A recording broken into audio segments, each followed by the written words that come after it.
নমস্কার বন্ধুরা, আমি রানা পাখিরা আর আপনারা দেখছেন ড্রিম লাভার ইউটিউব চ্যানেল। বন্ধুরা, আজকে যে ভিডিওটা নিয়ে আপনাদের সামনে আলোচনায় এসেছি সেটি হলো বোগেনভিলিয়া বা বাগানবিলাস গাছের ফার্স্ট পটিং বা প্রথম পট পরিবর্তন কিভাবে করবেন, তার মিডিয়া কী হবে সেই নিয়েই আজকের আলোচনা। দেখুন, এটি হচ্ছে আমার একটি পিঙ্ক প্যান্থার তাইওয়ান আইডির গাছ। গাছটি আমি নার্সারি থেকে এই অবস্থায় সংগ্রহ করেছি। আপনারা বা আমরা সকলেই নার্সারি থেকে এই ধরনের ছোট ছোট গাছ এনে থাকি, কিন্তু তারপরেই আমাদের সেটিকে 6 ইঞ্চি বা 8 ইঞ্চিতে ট্রান্সফার করতে হয়। এই 6 ইঞ্চি বা 8 ইঞ্চিতে যে ট্রান্সফার করতে হয় তার মিডিয়াটা একদম আইডিয়াল রাখতে হয়, না হলেই এই সমস্ত ছোট গাছের ক্ষেত্রে সমস্যা আসে। যেমন এর শিকড় পচে যাওয়া, ডাইব্যাক আসা, পাতা ঝরে যাওয়া, এরকম করে আস্তে আস্তে গাছটি মারা যায়। তাই এই সমস্ত ভুলগুলো আমরা করব না।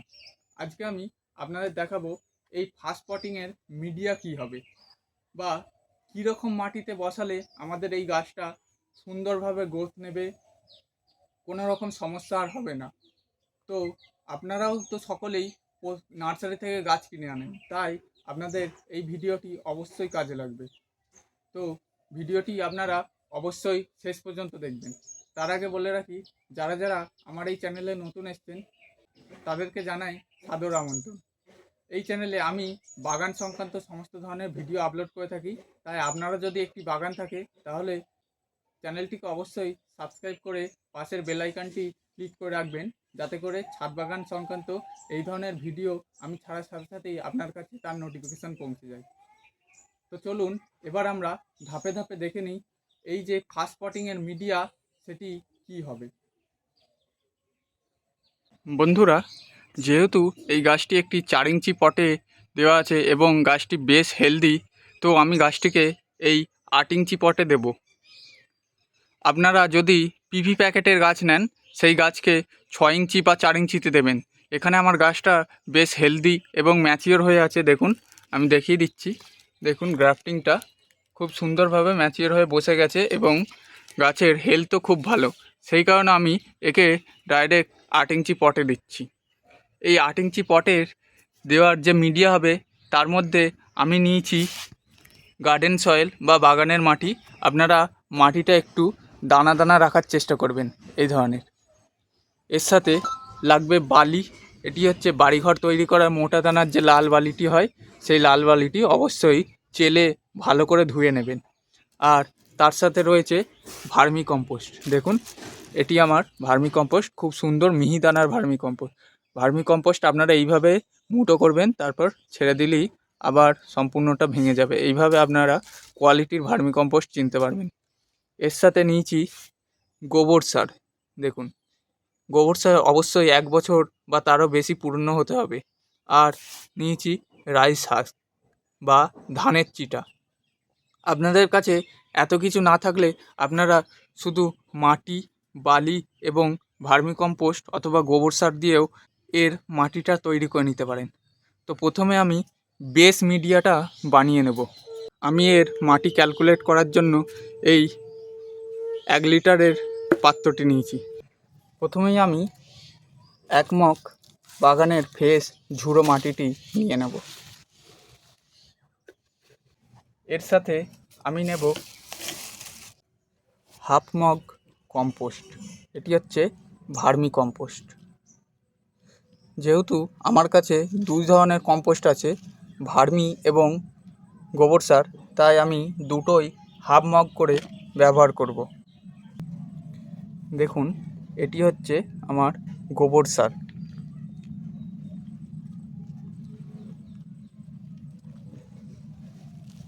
মাটি আর কম্পোস্ট দিলাম।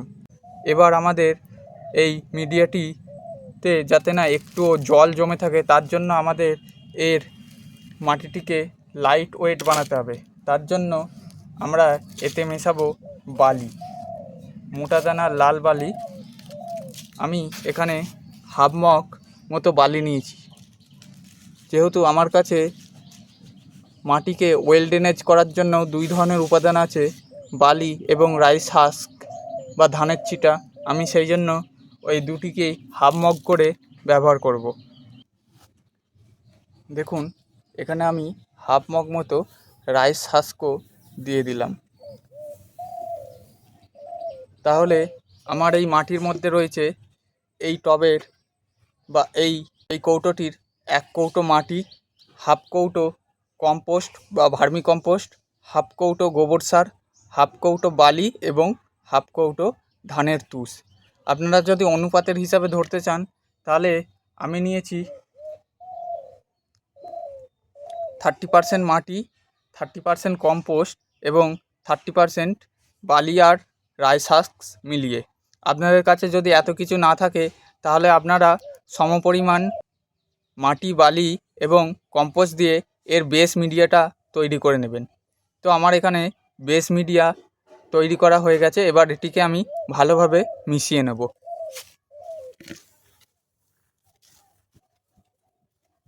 বন্ধুরা দেখুন, আমার মাটিটি একদম ঝুরঝুরে খুব সুন্দর মাটিটি তৈরি হয়েছে। এটি আমার বেস মিডিয়া হিসাবে তৈরি। এবার এর সাথে আমাদের আরও কিছু জিনিস মেশাতে হবে। আমি যেটা নিয়েছি 1 মুঠো মতো মিশ্র জৈব সার। এটি আমার 1 বছরের পুরনো ডিকম্পোস্ট করা মিশ্র জৈব সার। এটি আমি 1 মুঠো পরিমাণ এই মাটিটিতে ব্যবহার করছি। এরপর নেব, এটি হলো নিম খোল। এটি আমি 1 চামচ মাটিতে ব্যবহার করছি। এটি মাটিতে কোনো পোকামাকড় বা পিঁপড়ে লাগতে দেবে না। এটি আমি 1 চামচ ব্যবহার করলাম।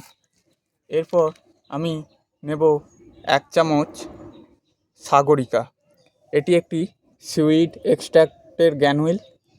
এটি গাছের খাদ্য গ্রহণের মাত্রা বাড়াবে এবং বিভিন্ন ধরনের এর মধ্যে মাইক্রোনিউট্রিয়েন্টস বা অনুখাদ্য থাকে, যেটি গাছের বৃদ্ধিতে খুবই সাহায্য করবে। এরপর আমি নেব 1 চামচ র্যালি গোল্ড। এটি গাছের রুটস বা শেকড়কে খুব তাড়াতাড়ি নতুন মাটিতে ছড়াতে সাহায্য করবে এবং অনেক নতুন রুটসও আনতে সাহায্য করবে। এটি আমি 1 চামচ পরিমাণ মাটিতে মিশিয়ে নিচ্ছি। আর যে জিনিসটা আমি নেব সেটি হলো এই ট্রাইকোডার্মা ভিরিডি পাউডার। এটি হলো একটি উপকারী ছত্রাক।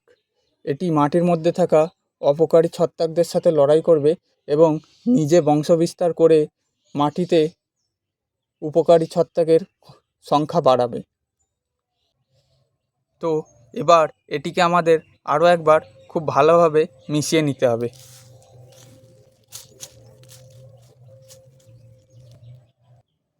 বন্ধুরা, আমার মাটিটি রেডি হয়ে গেছে। এবার এই মাটিতে আমি গাছ বসাবো।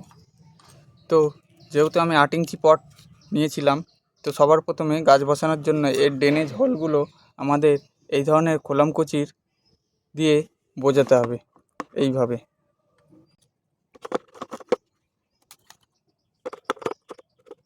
বন্ধুরা, এইভাবে ড্রেনেজ হোলগুলি বন্ধ করার পর আমি এতে 1 লেয়ার এই ধরনের গুঁড়ো টনচিপ দিয়ে দেব এবং সবশেষে আমি এতে আরও 1 লেয়ার যে বালি হয় সেই বালিটি দিয়ে দেব, যাতে করে এই ড্রেনেজ সিস্টেমটি খুব সুন্দর হয়। জল দেওয়ার সাথে সাথেই এই মাটিতে জল একটুও দাঁড়াবে না। এরপর আমার বানানো মাটি দিয়ে আমি এটি ভরাট করব। আপনারা একটু মাটিটি টিপে টিপে নেবেন। এবার গাছটিকে আমরা আগেই পট থেকে বার করে রেখেছি, দেখুন। এবার এই গাছটি আমরা দেখে বসিয়ে নেব।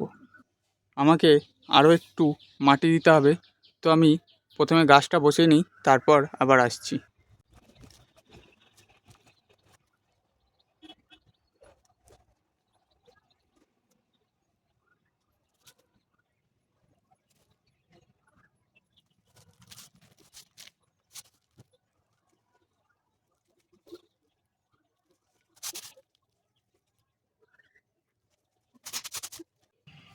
বন্ধুরা দেখুন, গাছটি আমি বসিয়ে নিয়েছি। তবে গাছটি বসাতে গিয়ে আমি একটা জিনিস খেয়াল করলাম যে গাছের যে রুট বলটি ছিল তাতে প্রচুর পরিমাণে পিঁপড়ে ধরেছিল। সেই কারণে আমাকে রুট বলটা অনেকটা পরিমাণে ভাঙতে হয়েছে। দেখুন, আমি এতটা মাটি বার করেছি এবং এই দেখুন দেখা যাচ্ছে ছোট ছোট অনেক পিঁপড়ে এই মাটির মধ্যে ছিল এবং তাদের ডিমও ছিল। সেই কারণে আমাকে এই রুট বলটি ভাঙতে হয়েছে এবং গাছটির অনেকটি রুট বলই আমি ভেঙেছি এবং গাছটিতে দেখলাম তেমনভাবে কোনো রুটস হয়নি। তবুও গাছটি খুব সজীব আছে। দেখা যাক কতদূর কী হয়। এবার আমাদের গাছটিতে জল দিতে হবে। আর আমি সবসময় যে জলটা প্রথম পটিংয়ের সময় প্রেফার করি সেটি হচ্ছে হিউমিক অ্যাসিড মিশ্রিত জল। এই হলো আমার হিউমিক অ্যাসিড। আমি এখানে হাফ চামচ মতো এই 750 ml জল নিয়েছি, তাতে আমি দিয়ে দিলাম। দিয়ে এটি খুব ভালোভাবে নাড়িয়ে নিতে হবে, পুরো জলের রং কালো হয়ে যাবে।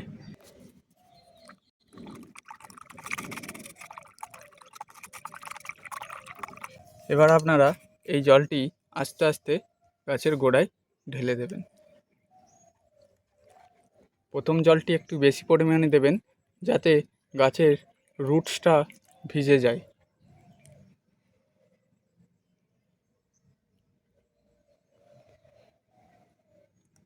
দেখুন,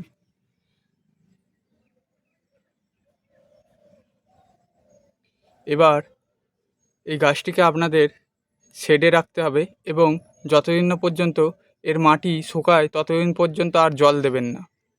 যখন দেখবেন এই গাছের পাতার ডগ থেকে নতুন পাতা আসা শুরু হয়েছে তখন আস্তে আস্তে আপনারা গাছটিকে রোদে বার করবেন এবং তারপর থেকেই গাছে খাবার অ্যাপ্লাই করবেন। তার আগে কোনো রকম খাবার দেবেন না। দেখুন, মিডিয়া খুব সুন্দর হওয়ার কারণে জল দেওয়ার সাথে সাথেই দেখুন জলটা কেমন সুন্দরভাবে টানতে শুরু করেছে। আর কিছুক্ষণের মধ্যে জল বাইরেও বেরিয়ে আসবে।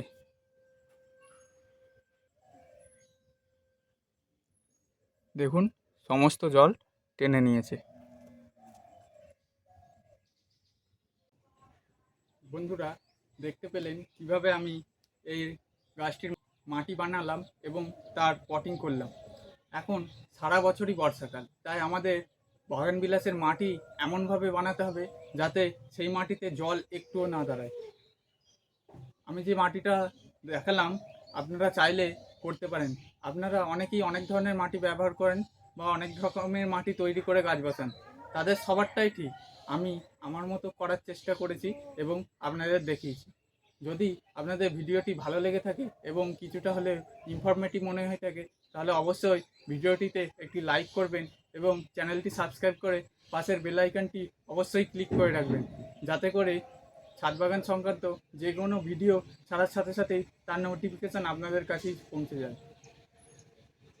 যারা যারা ভিডিওটি শেষ পর্যন্ত দেখলেন তাদেরকে জানাই অসংখ্য ধন্যবাদ। সকলে ভালো থাকবেন এবং নিজেদের ছাদ বাগানকেও আরও বড় করে তুলবেন। ধন্যবাদ।